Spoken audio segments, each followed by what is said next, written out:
how did we know when you stepped foot on this, you read the script, you were together, that this cast and the chemistry was going to be a hit? Or did you know from the very beginning? Or is that something you had to wait and to see how it panned out? For me, it was the first cast I've ever worked with. So I thought every cast is amazing. This is how it works. Yeah. I think a lot of us got spoiled for sitcoms because this was the first time out of the gate. I'm like, oh, it all just gels perfectly. And the writers are all really fun and everyone's, pulling jokes and stuff. I just thought that's how sitcoms work. It was great. Yeah. I kind of came on after the first year. So I like to have a well-oiled machine before I step in.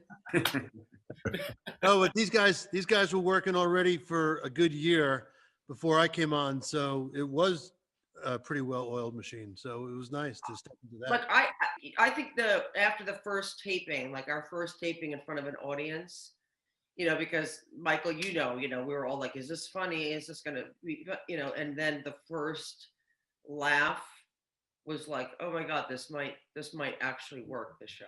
Like when the audience came in, that's, I think, when I knew. When you hear that first laugh and you're on that set and you knew, Leah, what is that feeling like? Is it adrenaline going? It's like, oh, we got something. For me, because I had done it, like they said, I felt like I was already like, oh my God, I had so many starts and stops in my career. You get a show and you think it's going to work. And it's a moment where you literally want to cry. Like when you hear that first roaring laugh, and of course it had nothing to do with me. It was a scene with Kevin. But I think it was about a big screen television or talking about Jerry. And it was just such a big laugh. Michael, you remember it? It was just like such a, like there's just goosebumps. You just feel goosebumps and you're like, oh my God, people like you, people, this is resonating with people. And I think you think that hope of like, oh, maybe we could do this for some time. It's a feeling of like the plane, you're taxiing down the runway and you do so many projects and things. Sometimes it just never gets off the ground. And when you feel it lifting and when you feel that it's actually happening and taking on a life of its own, that's sort of different than all the other attempts that don't quite come together. It's so exhilarating and satisfying and wonderful. Yes. It's been 14 years. Can you believe it? Since the show wrapped. I don't like to put numbers on things, but hey, listen, that's a good number right there. And it's still, again, I mentioned this before, 2021, we're still talking about the show. Why is it such a fan favorite? Do you think the one thing that kind of stands out to people, is it just so relatable? Is it the character? What is it? I know, again, we go back to the writing, but what is it about the fans that are just, you keep making new ones? Yeah, I think they see themselves in the characters and that, they connect with them. And, it is the writing. It really is. I mean, it was just the gel of all that and these great actors that, I was fortunate enough to be surrounded by. And, everybody who came in, and just crushed it. It just felt great. It felt real. It felt comfort, home, classic. Like I just, and that's the feeling I got from everybody I talked to, and my friends and people who are around me will tell me the truth. They've told me on other things. Believe me, they're not shy. What people saw was the authenticity, the real connection that we all had with each other. Right. Too. When I was a kid, my father was a lawyer in Manhattan and I lived in Queens, and I come into his office and he had a secretary who was from one of the outer boroughs, Staten Island or something. Her name was Jeanette. She was really pretty. I had a crush on her. And her husband, I remember, was a truck driver. And I just thought that was really interesting as a kid, that this woman comes into Manhattan with these high-powered lawyers and works in this law firm, goes home to her truck driver husband. And that idea stuck in my mind. And when it came time to develop a show for Kevin, when we met, I just, said, let me see if that idea kind of works here. And I think there's something just so real about it, because it came from a real place in my experience, and but it wouldn't have worked without you guys filling the roles in such a incredible way and bringing it to life. I didn't know that. That's so cute. I didn't know that either. I think this is the first time I've heard this too. I knew it. Gary was the only one who knew. anyone has a story of how you felt after those seasons of being a part of something like this, how did it change?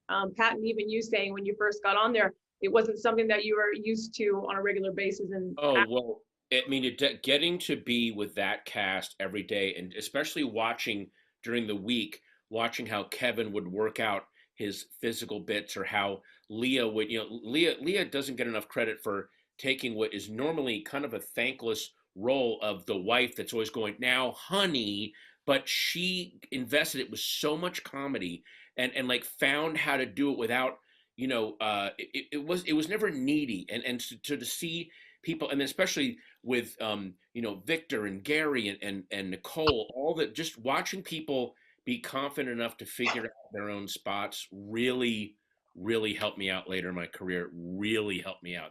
I always go back to the King of Queens when I'm doing some new acting job, because everybody was so more, they were just so natural. If I can piggyback on that for a second, you know, I've been doing this for 25 years. I can say without hesitation that Leah Remini is maybe the best comedic actor I've ever worked with, and I don't mean comedic Amen. actress. You I better mean stop it, comedic Nicole. Oh, actor good. Amen. of anybody. Really? I find her startlingly good. I've Yeah. been I saying did that then. forever. I always have, and to be in a scene with her, it's just effortless for her, and or maybe it's not. Who knows? I don't care. It's just it's genius. She's amazing.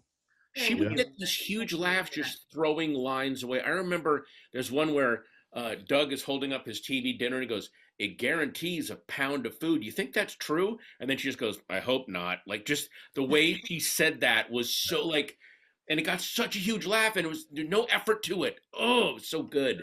Found in every Thanks. scene. Thank you. An I'm amazing telling you. instrument for the comedic Yes. acting of just a little raise of the eyebrow, Yes. or Yes. that one line in the episode, I will stop your heart.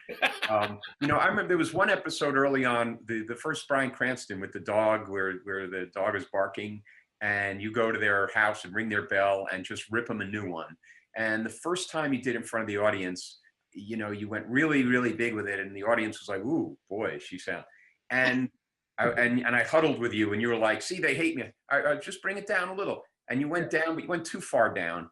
And I said, "Let's try it one more time." And it's right in the middle there. And your control of your comedic acting instrument was so precise. And so you just dialed it up halfway between the first and the second and nailed it. And the one that's in the show is that third take. I remember it very vividly.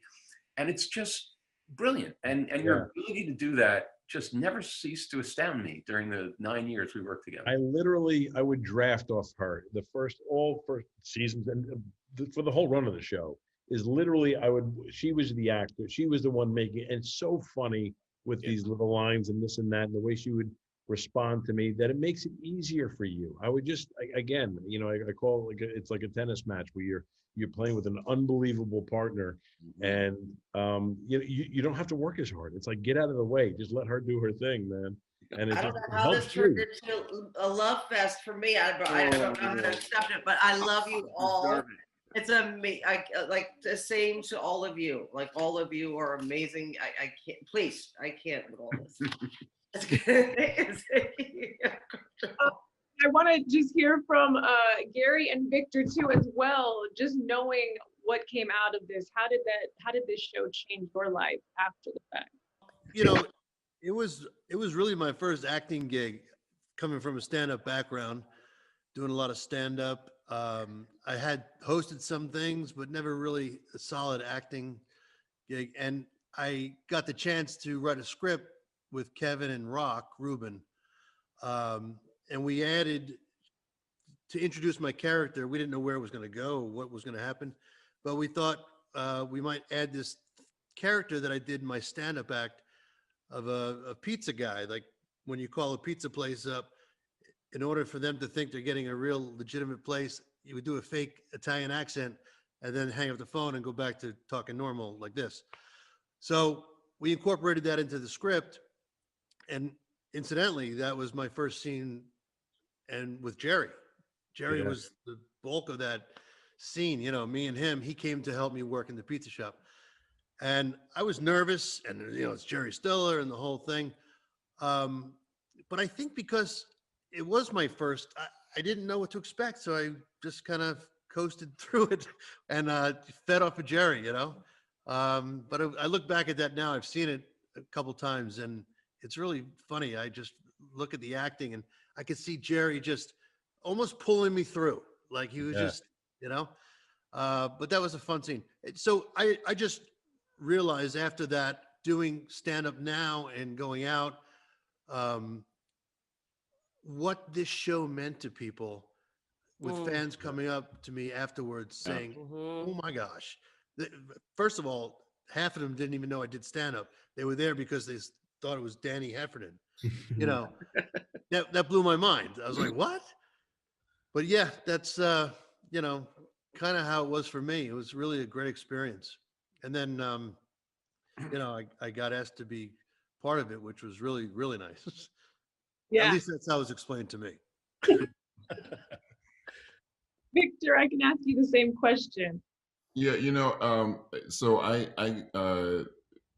moved to LA the year before the King of Queens shot the pilot. So I had only been in LA for a year, and I had only been acting for like a year and a half. And so when the show, when I did the pilot and when the show got picked up, and it's sort of, you know, a lot of the experience that say like Leah had in terms of doing a lot of other shows and other projects, I hadn't had that. And so I enjoyed, if I'm being real, it's like I enjoyed my first 4 or 5 years. And then like by season 6, I was like, this is a great show, but like, I want to do, like in my mind, I was like, I want to do other things. I want to go like do like other movies and like other stuff. And so for a lot of reasons, I probably didn't appreciate the last 2 or 3 years as much as, in hindsight, as much as I could have. And I remember our last episode, I was so ready to like move on to other stuff. And I remember the last episode, we're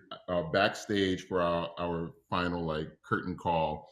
And like, you know, Leah's hugging and Kevin's crying and Gary's crying. And then Kevin looked at me and I was like a little giddy and he was like, you MFer, you just ready to be gone, aren't you? I was like, yep.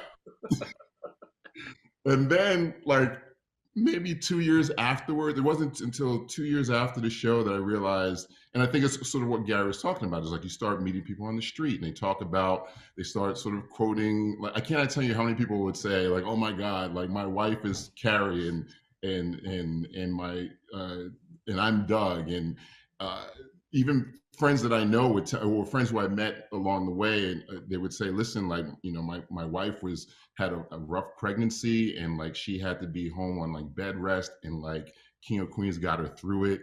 I can't tell you how many times those stories came along, and just sort of over time, probably like you start to realize like the impact that it had on people's lives and how people related and connected to these characters. And so, you know, as time went on, I realized, oh wow, like yeah, I was actually part of something that was really freaking like, you know, impactful.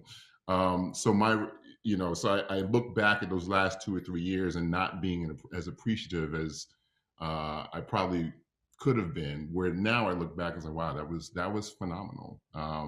So I appreciate it now probably more than I did then. And it's mostly from the responses I see from people to this day. I mean, we haven't been on air since what, 2007? And just people just sort of still coming up to me as if like, you know, it was yesterday, because for a lot of them, it was just yesterday. I went through a stage the same way, and this gave me a greater appreciation for the writing staff, man, and how good this writing is. It was, you know, when you're going through it, you start feeling your oats and you're starting to do things and you want to do other things. And then back then it was, you know, now TV and streaming and all the stuff is arguably the biggest, you know, over movies anyway. But then it was, you got to do movies, and you want to go do movies and graduate to that. And I so badly wanted to, but yet I was such a control freak on the show and trying to control my lines and this and that. And I wanted to, it was when I did my first movie that I was like, I finally got one. And I was excited to do Hitch, I think it was, or whatever it was. But no, maybe even earlier. I think it was that. Yeah. Maybe it was. Yeah. And I had to go away to do it. And I was like, I can't be there to write, I'm not going to be able to do that. And I'm sure that, the writing staff was like, don't worry, just go, you'll be fine. And I came back and it was so much better without me putting my fingerprints on every little thing and doing it. And it just gave me such a great appreciation for the writing and doing shows since then. You realize how hard it is to write and to come up with these thick characters and to do this. And yeah, that's the one thing I have such great gratitude for. Like, I appreciate that so much, that they were amazing, those guys. All of them, really. And I got to say that, like, I feel like we weren't the shiny show when we first came out, right? There was Everybody Loves Raymond and Friends. Still not. We're still That's not. what's funny. We never have been. I disagree, though. Now I feel like in syndication we're doing better. Unless they're just telling me this. No, I'm not saying it wasn't. I felt that, the show was only nominated one time. You were not. No. But you were. But between you and Jerry and this amazing cast, the writers, I just felt like the show never got that kind of, Hollywood recognition, right? I don't even mean from the critics, though. I'm talking, like, I don't care about the nomination. I'm talking. I feel like. But I did. Only because I felt like, we have amazing writers. It wasn't that shiny, like, popular, but it was popular with the audience. Well, that's it. And I know that now. Like, I know that more now than ever, because now I hear it more than ever about, that's the one thing that always comes up, that people, Vic, you were talking about the people going through tough times, and there's tons of those stories of, people with cancer and this and that. And then my mother, because we're on a loop, and I watched it constantly, and it gives people a comfort.